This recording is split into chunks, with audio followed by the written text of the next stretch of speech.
Amen. On va se lever si vous voulez bien. On va lire les Saintes Écritures dans Romains chapitre 12. Nous sommes à la deuxième partie donc du message intitulé « N'aie pas de toi une trop haute opinion ». Alléluia. Donc, reste dans tes petits souliers. Et nous avons besoin de lire ce que l'apôtre Paul lui-même donc déclarait aux chrétiens de la ville de Rome dans Romains chapitre 12. Et nous allons lire les 3 premiers versets. Romains, épître aux Romains dans le Nouveau Testament, donc, où l'apôtre Paul parle aux chrétiens de la ville de Rome.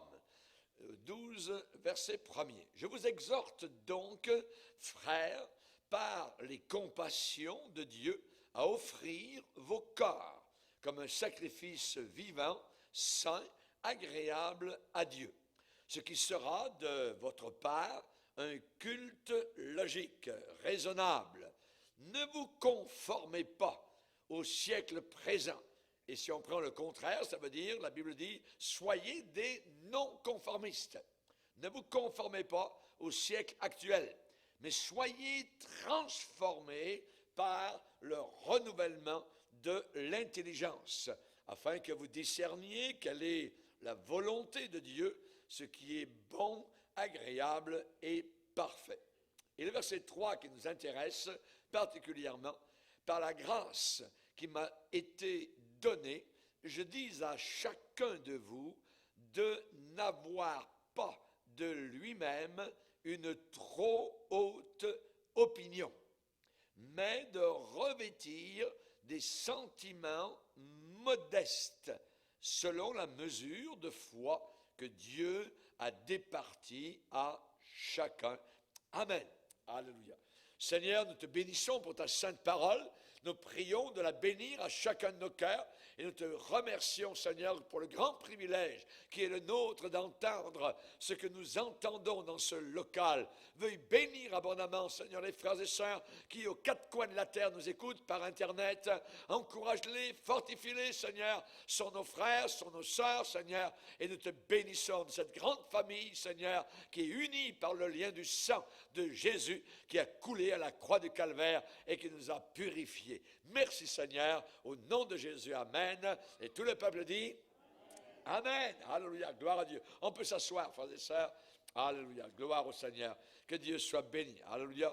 Ce matin, nous avons vu donc particulièrement que Paul avait eu une écharde dans sa chair.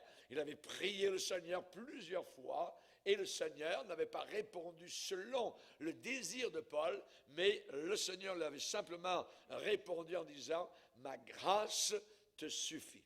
Ma grâce te suffit. » Et particulièrement, donc, on sait que la grâce de Dieu nous suffit à nous. Et ici, l'apôtre Paul, donc, dit que nous ne devons pas avoir de nous-mêmes une trop haute opinion. L'apôtre Paul avait eu des révélations merveilleuses. Il était allé au ciel, au 3e ciel. Là-haut, il a vu Dieu, il a vu la gloire de Dieu, il a vu la ville de Dieu, le pays de Dieu, ce paradis dans lequel donc nous allons aller. Et en redescendant, il aurait pu être orgueilleux, donc d'avoir vu ces choses-là alors que les autres ne l'avaient pas vu. Et donc pour qu'il n'ait pas d'orgueil dans son cœur, il n'y a pas pire orgueil que l'orgueil spirituel, eh bien, le Seigneur a permis que toutes sortes de choses lui arrivent et Paul résume cela dans un mot, une écharde dans la chair. On ne sait pas, la Bible ne dit pas exactement ce que c'était. Était-ce ses yeux qui étaient malades? Était-ce une infirmité qui lui était arrivée? En tout cas, il avait vraiment donc certaines difficultés. Et il a prié 3 fois. Donc, il a prié une fois, pas de réponse. Il a reprié une 2e fois, aucune réponse. Une 3e fois, la réponse est venue. Mais elle n'est pas venue comme il l'entendait. Le Seigneur lui a dit, ma grâce te suffit. Alléluia. Et la grâce de Dieu, pour nous chrétiens, va être suffisante pour passer au travers des épreuves. Et déjà, les épreuves que vous avez traversées, vous les avez traversées parce que la grâce de Dieu a été avec vous. Et je peux dire personnellement que depuis bientôt 50 ans que je sers le Seigneur et 40 ans avec mon épouse, eh bien, nous sommes passés au travers, je dirais, de précipices étroits, de difficultés, de vallées très obscures et sombres, vallées de mort, voyez. Eh bien, malgré cela, nous sommes encore aujourd'hui dans la bataille, dans le combat, joyeux, heureux. Pourquoi? Parce que le Seigneur nous a dit aussi, ma grâce te suffit. La grâce de Dieu est quelque chose de formidable et de merveilleux. Et c'est cela qui nous aide à passer au travers de graves difficultés. Et parfois, lorsque des choses nous arrivent, ça peut être la perte d'un travail, ça peut être la perte d'un enfant, ça peut être un divorce, ça peut être toutes sortes de choses, une maladie, un cancer, et toutes sortes de choses qui peuvent arriver.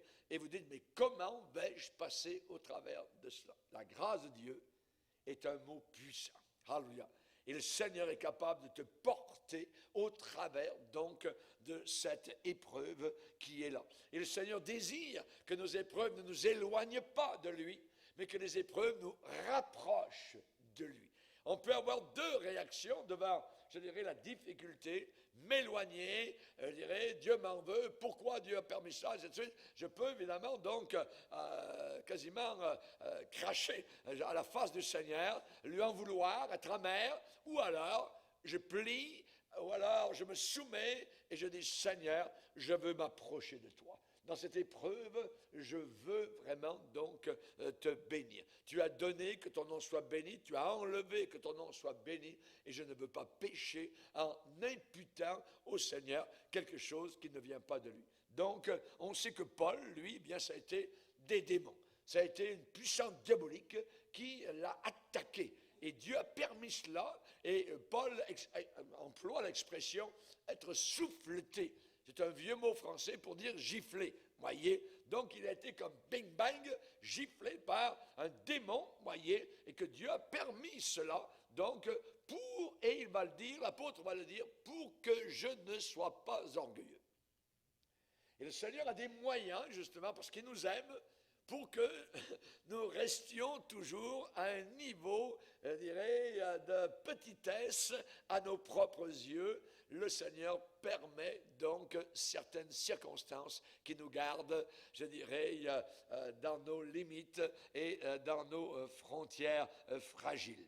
Vous savez que l'apôtre Paul, au début de son ministère, était très humble, puisqu'il a été plaqué au sol par le Seigneur à Damas, en Syrie, donc, avant d'arriver à la ville. Là, il est tombé à terre, il a vu une lumière immense, il a entendu une voix, le Seigneur Jésus lui a parlé, je suis Jésus que tu persécutes. Il te serait bien difficile de regimber contre les aiguillons. À partir de ce moment-là, évidemment, l'apôtre Paul a commencé à marcher avec le Seigneur avec une certaine humilité.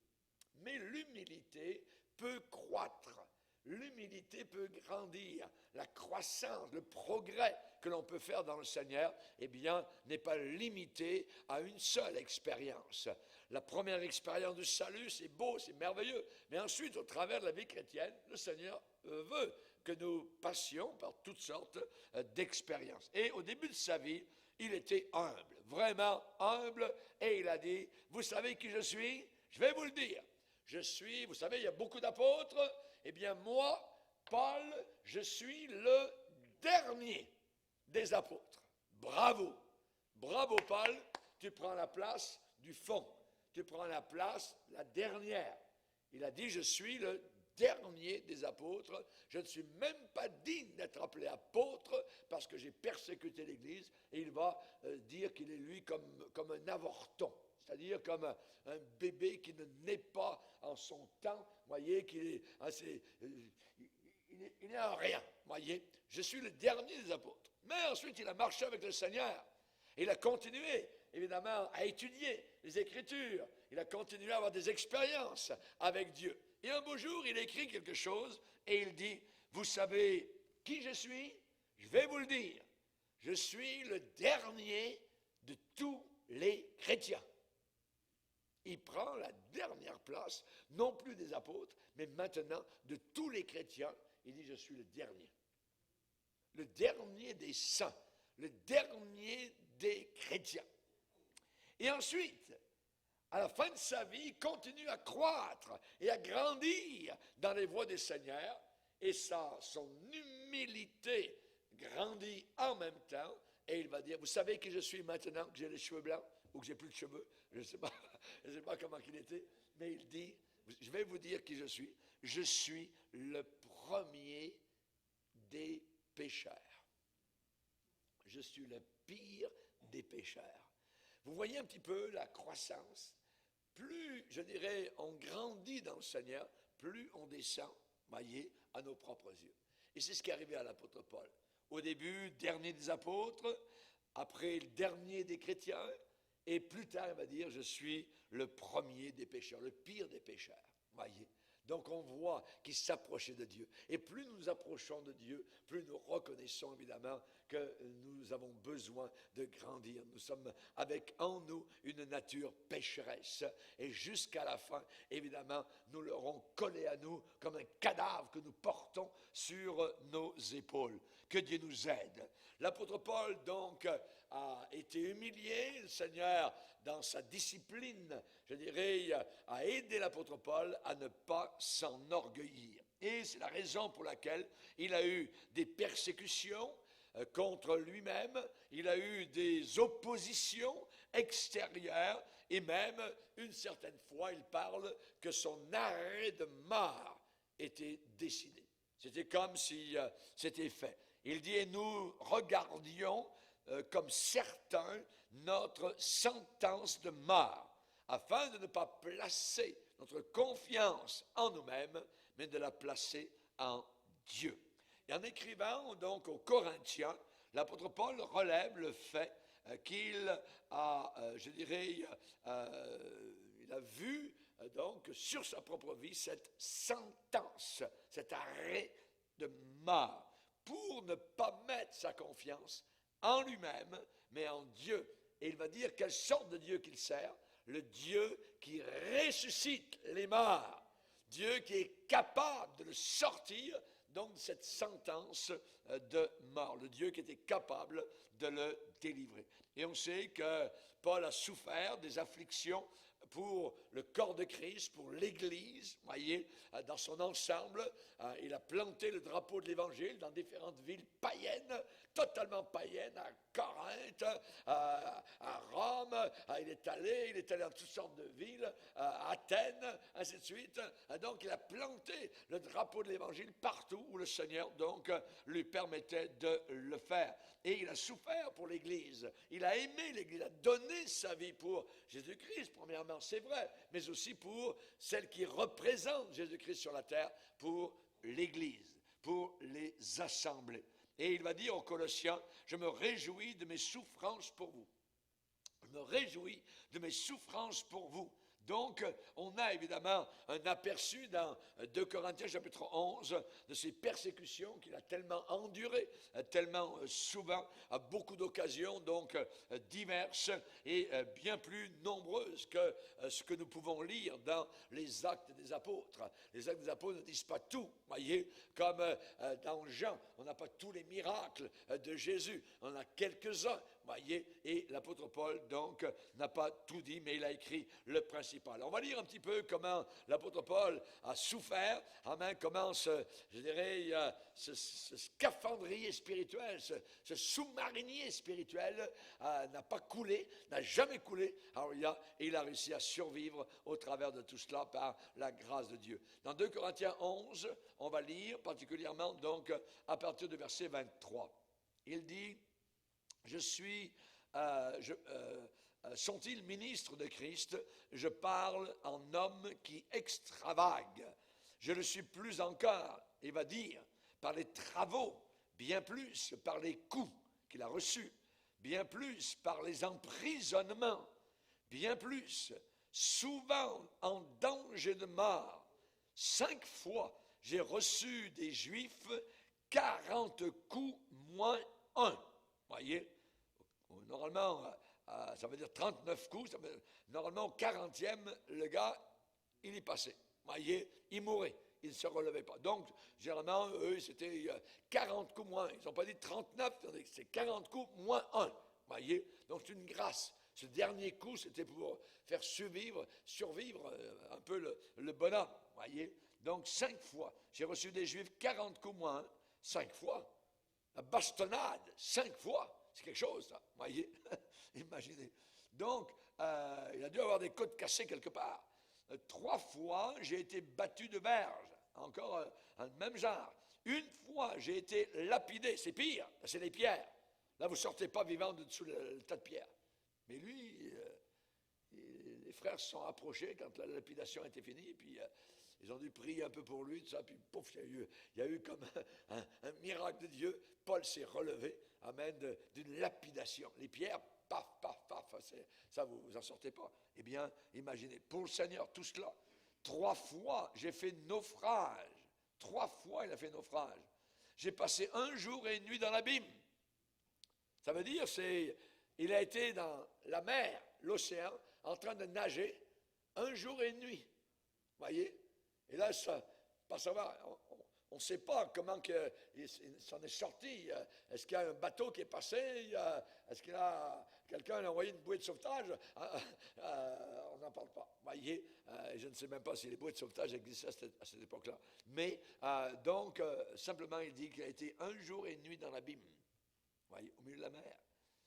Fréquemment en voyage, souvent en voyage, hein, et pas en voyage touristique, voyez.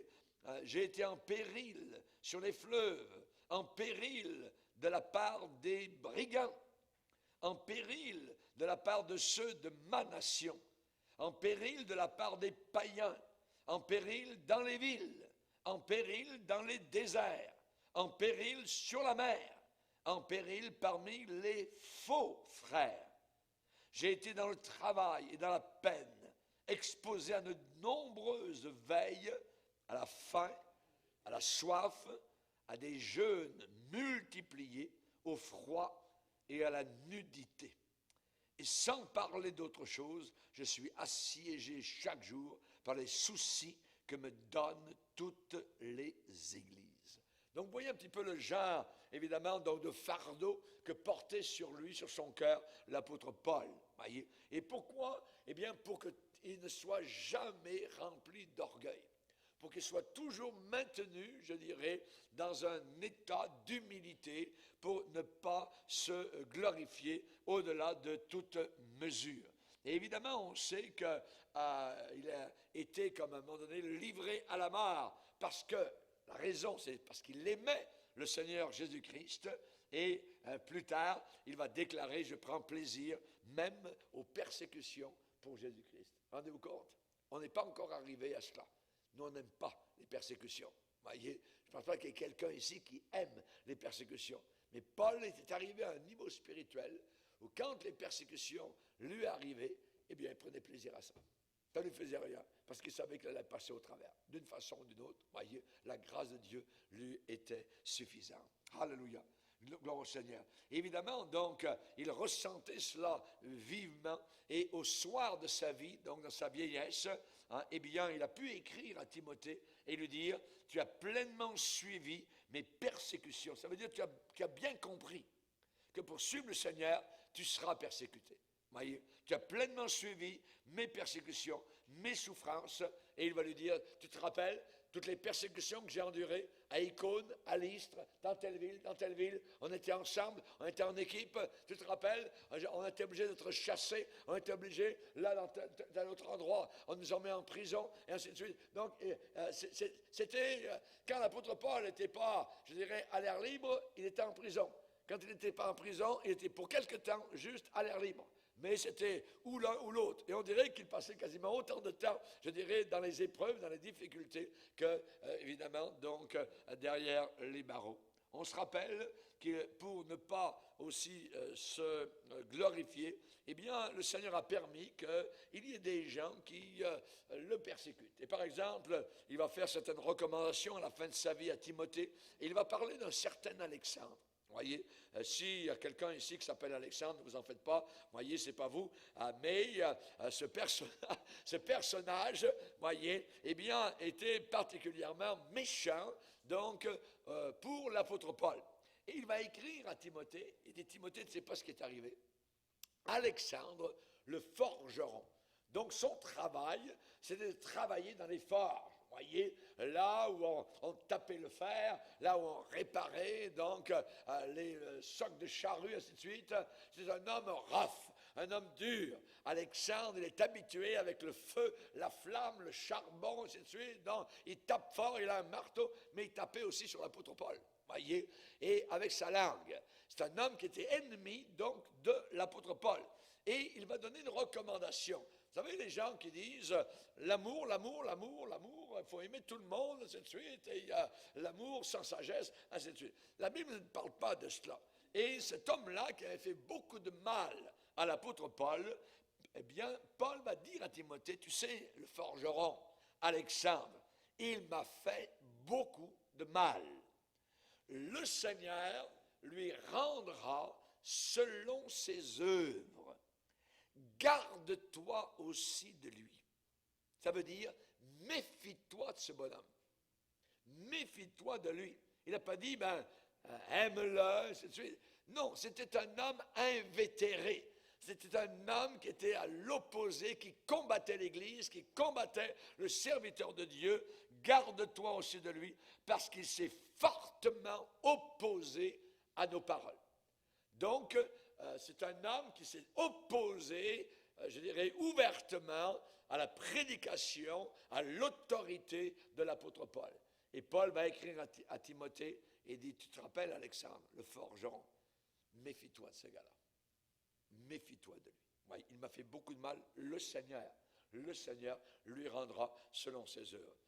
On ne sait pas, mais certains sont allés jusqu'au point de dire que possiblement, vous savez que Paul est mort, la tête coupée, donc par Néron, donc à Rome, voyez, et certains ont pensé possiblement que ce forgeron suivait l'apôtre Paul, donc là où il était, s'opposait partout, donc à ce que Paul disait. Et peut-être qu'il était allé jusqu'à Rome, il était entré dans le palais de Néron et avait donc dit toutes sortes de choses aux gens qui étaient en autorité face à Paul, donc, et un jour il a eu la tête coupée. Je ne sais pas, ça c'est donc de la fiction, nous ne savons pas, mais c'est possible, cet homme-là était férocement opposé aux serviteurs de Dieu. Donc, ce n'est pas une histoire de pardon, ce n'est plus une histoire d'amour, non, c'est une histoire, méfie-toi, méfie-toi. Ce gars-là, il a montré par ses fruits ce qu'il est, une fois, deux fois, trois fois, quatre fois, et évidemment, c'est un gars qui s'oppose totalement à l'Évangile. Le Seigneur lui rendra selon ses œuvres. Toi, ôte-toi de son chemin. Voyez, c'est un gars qui est dangereux. Et on voit donc que cela, évidemment, donc humiliait l'apôtre Paul et le gardait encore, donc, je dirais, petit devant le Seigneur. Il y avait les Juifs aussi qui étaient acharnés contre Paul et qui voulaient toujours mettre des bâtons dans les roues à l'œuvre du Seigneur et qui parfois l'avaient chassé avec ses compagnons, donc en le persécutant. Et à Thessalonique, l'apôtre Paul va déclarer, ces gens-là veulent nous empêcher de parler aux païens. Ils veulent nous empêcher de parler aux païens pour qu'ils soient sauvés. Ce qui veut dire que la parole du prédicateur est puissante et la parole du chrétien est puissante pour sauver quelqu'un. Ce n'est pas nous qui sauvons, mais le message sauve. Le message libère. Amen. Et on sait qu'un jour, l'apôtre Pierre est allé dans une maison et il a été dit au maître de la maison, l'apôtre Pierre va venir chez toi et il va te dire des paroles par lesquelles tu seras sauvé. Alléluia. Imaginez, donc les paroles que nous avons sont capables de faire passer les gens des ténèbres à la lumière, de la puissance de Satan à celle du Seigneur. Amen. Et les Juifs étaient acharnés contre Paul. Lui, ancien Juif, il connaissait très bien la juiverie, voyez. Et ces Juifs-là, donc, faisaient du mal vis-à-vis de Paul et voulaient empêcher l'œuvre de Dieu, donc, d'aller de l'avant. Et l'apôtre Paul recevait de la main de Dieu, eh bien, les souffrances, les persécutions qui découlaient, évidemment, d'une telle discipline. C'était la discipline du Seigneur. Et tout chrétien aguerri, tout chrétien qui marche proche du Seigneur, eh bien, un jour ou l'autre, va tomber sur des persécutions, va tomber sur des gens qui ne les aiment pas, des gens qui vont essayer donc de leur faire du mal. Et l'apôtre Paul savait que Dieu, eh bien, lui, tournerait la chose pour le bien, pour le bien. Il va dire, particulièrement aux Philippiens, ce qui m'est arrivé a plutôt contribué au progrès de l'Évangile. Au progrès de l'Évangile. Ça veut dire les circonstances dans lesquelles je suis en train de passer sont plutôt arrivées pour que l'Évangile avance, pour que l'Évangile aille de l'avant. On croirait que l'Évangile reculerait parce que l'apôtre Paul est en prison, il est persécuté. Non, Paul a dit, la parole de Dieu n'est pas liée. La parole de Dieu n'est pas liée. La parole de Dieu va aller de l'avant, elle va passer au-dessus des montagnes, des frontières, des douanes, ainsi de suite. Elle va aller de l'avant parce que c'est le Seigneur qui la porte, c'est sa parole. Alléluia, gloire au Seigneur. Et au travers, évidemment, de toutes ces persécutions, au travers de tous ces dangers de mort, voyez, eh bien, la vie de Jésus était manifestée. Et il y avait une prophétie en même temps qui était en train de s'accomplir. Parce que vous savez, aujourd'hui, nous sommes envahis de faux prophètes qui viennent dans les églises raconter des bobards, raconter des histoires, des contes à dormir debout, des fables, vous voyez. C'est toujours beau, ceci, va t'arriver cela, tes dettes sont payées, tu vas avoir un grand ministère, tu vas avoir des foules à tes pieds. Mais quand l'apôtre Paul a eu sa prophétie venue d'Ananias, un ancien de Damas, de chrétien, de l'église de Damas, la prophétie a été comme cela. Le Seigneur, eh bien, déclare que tu vas souffrir beaucoup. Et les faux prophètes ne disent jamais quelque chose de semblable. Ils ne disent jamais que tu vas souffrir. Eux, c'est toujours dans le sens du poil. Évidemment, ce n'est pas Dieu, mais la vérité, souvent, elle est là. Le vrai chrétien qui est attaché à Jésus va souffrir. Il va se sentir isolé. Il va se sentir persécuté. Voyez? Il va se sentir rejeté au travail, parfois dans la famille. On a connu des personnes où le mari avait accepté le Seigneur et où l'épouse ne voulait rien savoir de Dieu. Et quand le mari voulait partir le matin pour aller à l'assemblée, la femme, elle se couchait dans le driveway en avant de la voiture. Tu n'iras pas. C'était diabolique, voyez. Et jusqu'au jour où la femme et le mari priaient pour son épouse, voyez, où elle a dit, emmène-moi à cette assemblée. Et quand elle est venue, elle a donné sa vie à Jésus-Christ. Rendez-vous compte, l'opposition féroce qu'il peut y avoir, un chrétien, qui vit avec une païenne qui ne veut rien savoir, évidemment, de la parole de Dieu. Il faut avoir du cran, il faut se tenir solidement, je dirais, accroché à Jésus, parce qu'il y a aussi, évidemment, des victoires à gagner dans ce domaine-là. La prophétie qui est en train de s'accomplir sur l'apôtre Paul, c'était la prophétie donnée au travers d'Ananias, mais qui l'a donnée? D'où venait-elle? Du Nazaréen, de Jésus-Christ, voyez. Pour celui, amen, qui avait tellement persécuté les assemblées, va, car cet homme est un instrument que j'ai choisi, et je lui montrerai tout ce qu'il devra souffrir pour mon nom. Et il portera mon nom devant les rois, devant des hommes puissants, et il l'a fait. Ça s'est accompli. Mais je lui montrerai ce qu'il devra souffrir. Heureusement que l'apôtre Paul a souffert, sinon il aurait été rempli d'orgueil avec un si grand ministère que Dieu lui avait accordé. Alors pour le garder dans l'humilité, Le Seigneur lui a envoyé des persécutions. Il lui a envoyé des Alexandres. Il lui a permis de frôler des faux frères. Alors, il y a toutes sortes de choses qui lui sont arrivées pour le garder toujours donc dans l'humilité.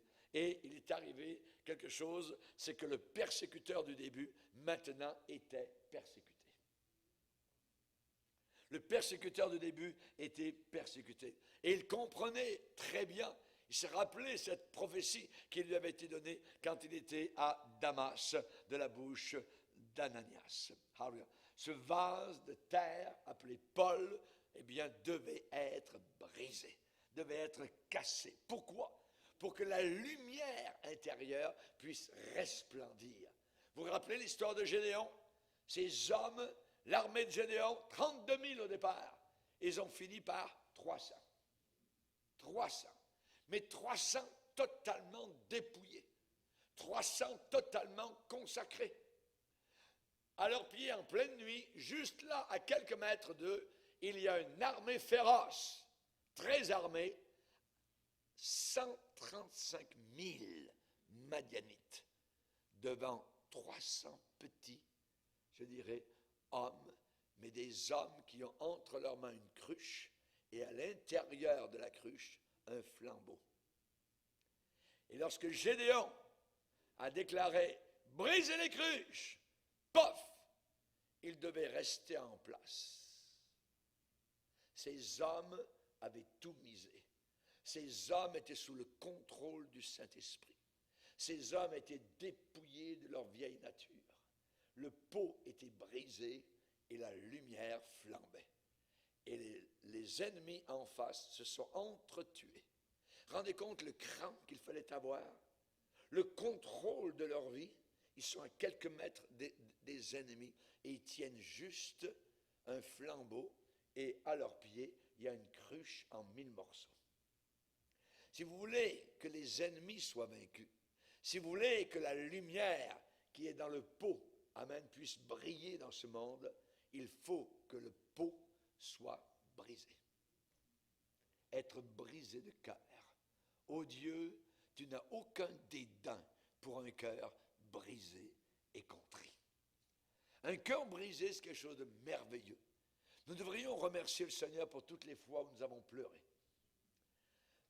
Et là, je dirais, le cœur brisé a laissé paraître la lumière qui est à l'intérieur. Paul a employé l'expression en disant, nous portons ce grand trésor dans des vases de terre. Et si le vase de terre n'est pas brisé, si le vase de terre est dur et retient la lumière qui est à l'intérieur, personne ne la verra. Pour la voir, il faut que le vase soit cassé, soit brisé, soit dépouillé du vieil homme. Ah oui. Et alors, la lumière brillera en pleine nuit. Ah oui. Dieu n'avait pas besoin de 32 000 personnes. Il avait besoin de simplement 300 personnes. 300. Ils étaient éloignés les uns des autres en pleine nuit. Et quand ces 300 ont mis leur flambeau comme cela, je dirais en pleine vision du camp ennemi, les ennemis ont dit, on est entouré par une immense armée. Ils ont rien vu. Il était environ 10h, 10h30 le soir, à la première veille de la nuit. Ils ont commencé à sortir leurs épées. On est entouré. Et ils sont entretués entre eux. Et les hommes de Gédéon avaient simplement la lumière et restaient là. Et ça a été une victoire immense. Et nous, aujourd'hui, nous avons besoin d'être brisés. Nous portons ce trésor, un trésor, une lumière, une vie surnaturelle, la puissance du Saint-Esprit dans des vases de terre. Il faut que nous soyons brisés. Demandez au Seigneur de vous briser. Il va permettre à un démon de vous gifler. Il va permettre peut-être à une difficulté d'arriver. On ne voudrait pas, voyez, mais l'apôtre Paul, pour qu'il ne s'enorgueillisse pas, pour qu'il reste, je dirais, modeste, le Seigneur a permis toutes sortes de difficultés. Ô Dieu, tu ne dédaignes pas un cœur brisé. Dieu n'a aucun dédain pour un cœur brisé. Vous savez qu'il peut y avoir non seulement de l'opposition de la part des païens, mais il peut y avoir de l'opposition de l'intérieur. De l'intérieur du camp chrétien. Vous savez que Néhémie a reconstruit les murailles de Jérusalem, voyez. Et il a eu, lui, de l'opposition à l'intérieur et il a eu de l'opposition à l'extérieur. Les deux, imaginez. Cette opposition intérieure qui vient de l'intérieur du peuple de Dieu est encore bien plus douloureuse et souffrante, je dirais, que toutes les persécutions que l'on peut avoir extérieures. Et c'est arrivé à l'apôtre Paul. Il a supporté cela. Pourquoi Paul devait-il endurer cela? Pourquoi? Lui, un apôtre, apostello, envoyé en avant, appelé de Jésus-Christ, voyez, par la volonté de Dieu. Voyez, tout était bien. Voyez. Il a dit, j'ai été établi prédicateur et apôtre, chargé d'instruire les païens dans la foi et la vérité. Ça veut dire qu'il était appelé à être le docteur des nations. Enseigner les païens dans la foi et dans la vérité. Et l'opposition ne venait pas uniquement des judaïsants, voyez, des juifs, mais aussi des ennemis de la vérité. Elle venait, je dirais, parfois de certaines assemblées. Imaginez, pouvons-nous le croire? L'opposition venait de certains frères, voyez, qui étaient pourtant supposément appelés enfants de Dieu, avec la connaissance, évidemment, de la parole du Seigneur. Et je dirais, c'est terrible d'avoir une opposition semblable. Mais la question qu'on se pose, que serait-il arrivé à l'apôtre Paul si tout avait été bien pour lui, si partout c'était un accueil généreux, tout était parfait, tapis rouge, oh Paul arrive, tout ça, voyez. On se rappelle, il n'y a pas très longtemps, nous sommes allés en Norvège, voyez, on était invités, voyez, pour une mission là-bas, par un pasteur, voyez. Il y avait beaucoup de gens qui nous attendaient et ils ne sont même pas venus nous chercher à l'aéroport. Dernier moment, ils nous ont regardé un peu plus sur Internet et se sont rendus compte que ce que nous dénoncions, eh bien, ils le faisaient dans leur propre assemblée. Et évidemment, donc, c'est quelque chose d'assez particulier, donc, de vivre une chose semblable. Mais cela fait partie. Ça fait partie, évidemment, donc, et ça nous a aidé, évidemment, donc, à consolider notre foyer. Amen. Donc, on a pris du temps ensemble avec André, on a tourné le mal en bien. Gloire au Seigneur. Dieu change la malédiction en bénédiction. Que Dieu soit glorifié pour cela. Évidemment, donc, il y a des dangers spirituels dans ce monde, de grands dangers spirituels. Le Seigneur, évidemment, donc, a voulu que nous puissions toujours rester petits et non pas orgueilleux, de rester humbles devant lui. Amen. Pour maintenir son serviteur dans l'humilité. Dans l'humilité. Pour qu'on n'estime pas l'apôtre Paul au-dessus de ce qu'on voyait en lui. Pour pas qu'on l'estime plus haut, voyez, tout ce qu'on aurait pu dire de lui, voyez, et qui était bien plus que ce qu'il était véritablement. Donc, Paul, tu vas rester petit dans tes propres souliers. Dieu l'a fait passer par cette discipline douloureuse. Et le cœur de Paul, n'oubliez pas, était totalement engagé par, je dirais, par la foi qu'il avait et pour les assemblées différentes dans lesquelles, donc, il passait. Et il avait de l'amour, de la sollicitude, voyez, même pour des assemblées qu'il n'avait pas visitées. Même pour des assemblées dans lesquelles il n'avait pas été. Par exemple, à Colosse, à Laodicée, il priait pour ces églises qu'il n'avait pas, je dirais, visitées. Et on le lit dans les Épîtres, voyez. Donc, il va dire combien grand le combat que j'ai pour vous, les frères de Laodicée. Il ne les a jamais vus, voyez. Les frères de Colosse. Et évidemment, donc, ils sont loin de lui. Il est à Rome, à des milliers de kilomètres. Et il combat la prière pour ses frères et sœurs, comme s'ils étaient à côté de lui. Alléluia. Ça, c'est l'amour de Dieu. Il avait aussi un chagrin profond pour les chrétiens, les Galates particulièrement. qui étaient troublés par les super apôtres, qui étaient venus et qui disaient, non, non, non, Paul, c'est pas bon, tout ça, et vous dites pas tout ça, on va vous dire la vraie chose, tout ça. Ils essayaient de détourner, donc, les chrétiens, évidemment, du véritable évangile. Évidemment, cela troublait l'apôtre Paul aussi, qui les avait évangélisés, et ces faux apôtres revenaient derrière lui pour faire une nouvelle évangélisation. Et Paul va leur écrire donc aux Galates en disant, j'éprouve de nouveau pour vous les douleurs de l'enfantement. Voyez, c'est comme s'ils n'étaient pas passés par la nouvelle naissance. Et maintenant, Paul, donc, avait comme une maman, donc, qui a des douleurs d'enfantement. Et dit, j'éprouve de nouveau pour vous, voyez, les chrétiens, des douleurs de l'enfantement. Jusqu'à ce que Christ soit formé en vous. Alléluia. Que Christ ne soit pas un nain dans votre vie, mais qu'il soit un géant dans votre vie. Que vous soyez fort dans Jésus-Christ. Amen. Que Christ soit formé en vous. Et Paul semblait donc travailler de nouveau pour leur enfantement. Donc, parmi les Corinthiens aussi, on voit qu'il y a d'aucuns qui cherchaient une occasion contre l'apôtre, et il va dire ceux qui cherchent un prétexte. Ces hommes-là sont de faux apôtres, des ouvriers trompeurs. D'autres disaient, bah, Paul, sa parole est méprisable. Vous voyez, méprisable, la parole de Paul. Vous voyez. Et quand nous lisons, évidemment, les épîtres de Paul, c'est formidable, c'est merveilleux. C'est un homme super intelligent dans les voies du Seigneur.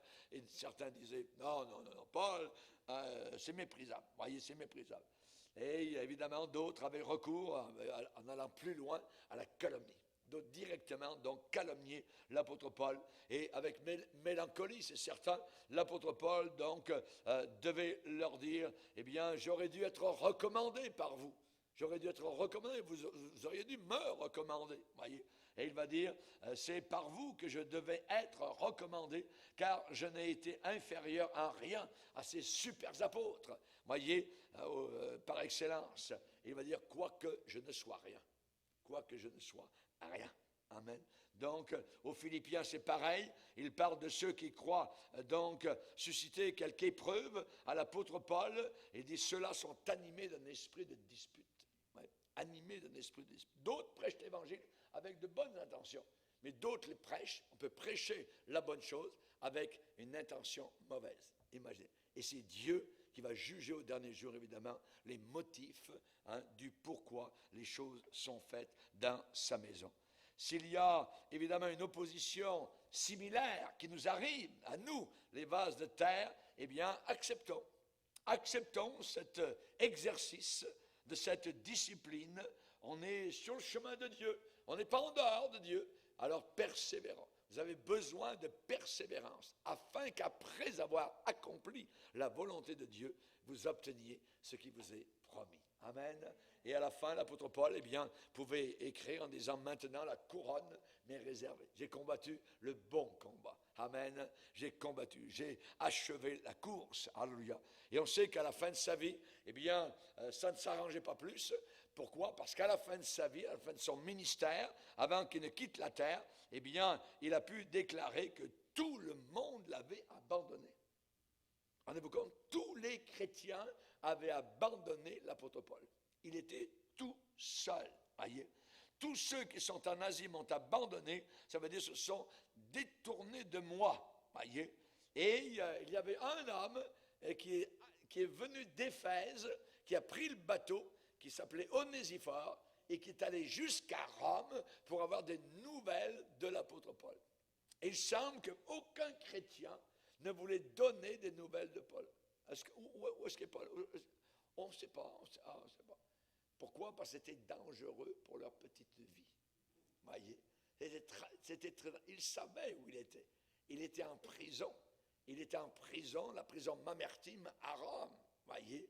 Mais personne n'osait se lancer, s'identifier à Paul. Et il va dire, tous m'ont abandonné. Onésiphore est venu et il m'a cherché avec empressement et il m'a trouvé. Onésiphore a été un objet de consolation pour l'apôtre Paul, alors que tous les autres chrétiens l'avaient totalement abandonné. Onésiphore était un Éphésien, voyez, Et évidemment, donc, Éphèse était une église au départ qui était connue pour son niveau spirituel, donc élevé. Et on a l'épître aux Éphésiens qui est merveilleuse, donc qui nous parle évidemment donc de cela. Et quand Onésiphore est venu à Rome, personne dans l'assemblée à Rome ne savait ou ne voulait savoir où était l'apôtre Paul. Personne n'osait donner une indication à l'ami qu'il cherchait. Imaginez. Et l'Éphésien Onésiphore a dû faire démarche sur démarche dans Rome, grande ville, immense, voyez, pour finalement trouver l'apôtre Paul. Et il va dire, il m'a consolé. Attends, Paul a écrit 13 épîtres. C'est lui qui console le monde entier. C'est lui qui est allé au 3e ciel. Il a vu des choses, il est monté, descendu, voyez. Hein, le Seigneur l'a emmené en ascenseur, tout l'a redescendu. Hein, il a vu des choses, il a écrit des révélations, tout ça. Il a écrit l'épître aux Corinthiens, la première, la deuxième, l'épître aux Galates, l'épître aux Éphésiens, Colossiens, Philippiens, Thessaloniciens, 1 Timothée, 2 Timothée, voyez. Il a écrit Tite, il a écrit, c'est merveilleux, voyez. Eh bien, on sait que l'apôtre Paul se trouve à la fin de sa vie seul. Il a besoin d'être consolé. On peut avoir, je dirais, des consolations, je dirais, merveilleuses de la part du Seigneur, mais on a besoin des consolations aussi de gens que nous voyons, qui sont en face de nous, des vrais chrétiens de notre époque. Quand Paul est allé à Rome, et que les chrétiens de Rome, à une époque, ont entendu parler que Paul s'en venait, certains chrétiens sont sortis de la ville de Rome à pied, ont fait des kilomètres à pied, pour aller rencontrer Paul à un endroit appelé les 3 tavernes. Pas d'aujourd'hui les tavernes, voyez, les Romains connaissaient ça. Ils sont sortis, et quand Paul est arrivé à ce carrefour, cet endroit-là, et qu'il a vu les chrétiens, ils sont reconnus, et il a dit, Paul reprit courage en voyant les frères. Amen. Alléluia. Et c'est merveilleux, évidemment, de prêcher l'évangile, voyez, de prêcher la parole de Dieu.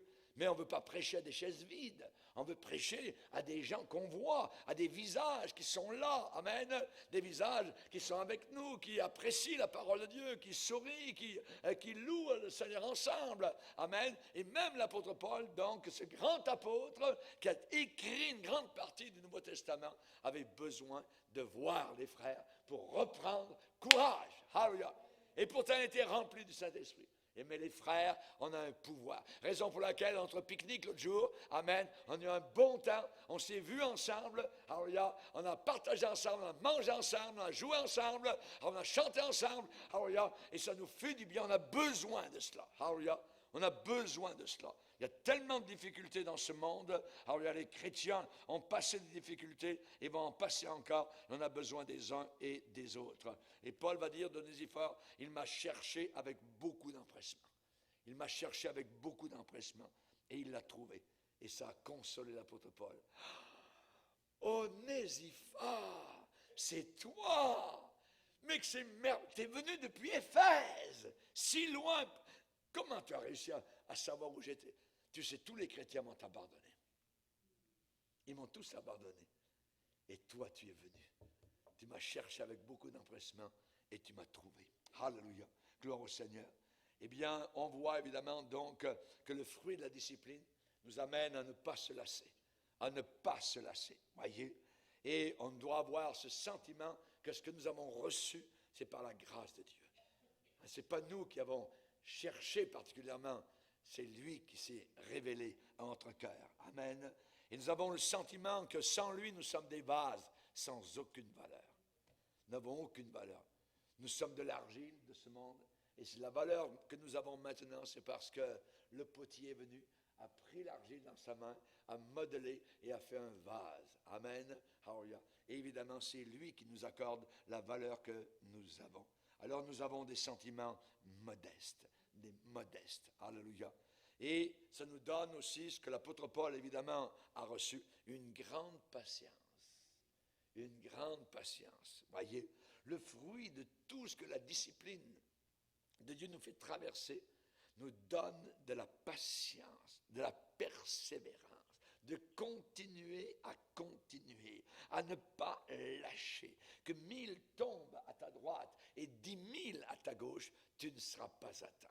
Va ton chemin, droit devant, les yeux fixés sur Jésus. Amen. Et l'apôtre Paul, quand il parle de son ministère, il va dire, nous nous rendons à tous égards recommandables, comme serviteurs de Dieu, comme pasteurs. Par quoi? Par quoi? Montre-moi tes lettres de créance. Voyez? Eh bien, Paul va dire, mes lettres de créance, beaucoup de patience. Beaucoup de patience. La patience dans les tribulations, dans les calamités, patient dans les détresses, patient sous les coups, patient dans les prisons, patient dans les séditions, patient dans les travaux, patient dans les veilles, patience dans les jeûnes. Quelle patience! C'est surnaturel. Et cela est un fruit du Saint-Esprit. C'est l'Esprit de Dieu en nous qui nous accorde tant de patience et de persévérance. Amen. Et nous allons persévérer. Et tu vas persévérer, mon frère. Tu vas persévérer, ma sœur. Pourquoi? Parce qu'on va se voir là-haut, dans la gloire, avec Jésus. Alors, il y a tous les travaux de la terre, les difficultés, les détresses, les traîtrises, les revers de situation. Ça sera terminé. Alors, il y a les faux frères, les fausses doctrines, les faux prophètes. Terminé. Nous serons avec Jésus pour toujours. Nous le verrons, nous l'adorerons, nous le glorifierons. Et il aura évidemment donc des récompenses à nous accorder. Que Dieu soit béni. Alléluia. Seigneur, nous sommes devant toi et nous voulons te glorifier encore. Tu nous parles, tu nous enseignes, tu nous conseilles, Seigneur. Et tu es un conseiller. Alléluia. Tu nous conseilles, Seigneur Jésus, comme tu as conseillé l'église de Laodicée. Seigneur, tu es appelé dans l'Ancien Testament conseiller. On l'appellera conseiller, prince de la paix. Nous te bénissons, Seigneur, de ce que le Dieu de Paul, c'est notre Dieu. Nous te bénissons pour l'exemple, Seigneur, de ce grand apôtre qui a influencé tant et tant de chrétiens, des milliers, des millions de chrétiens au travers des siècles. Merci, Seigneur, de l'avoir gardé petit, Seigneur, humble à ses yeux et à tes yeux. Merci, Seigneur Jésus, de permettre certaines difficultés dans nos vies, Seigneur, pour que nous ne puissions pas avoir d'orgueil, mais que nous restions à tes pieds, dans la prière, dans l'attente, dans la patience. Merci, mon Sauveur. Bénis abondamment chacun de tes enfants, ainsi que leur famille. Au nom de Jésus, amen.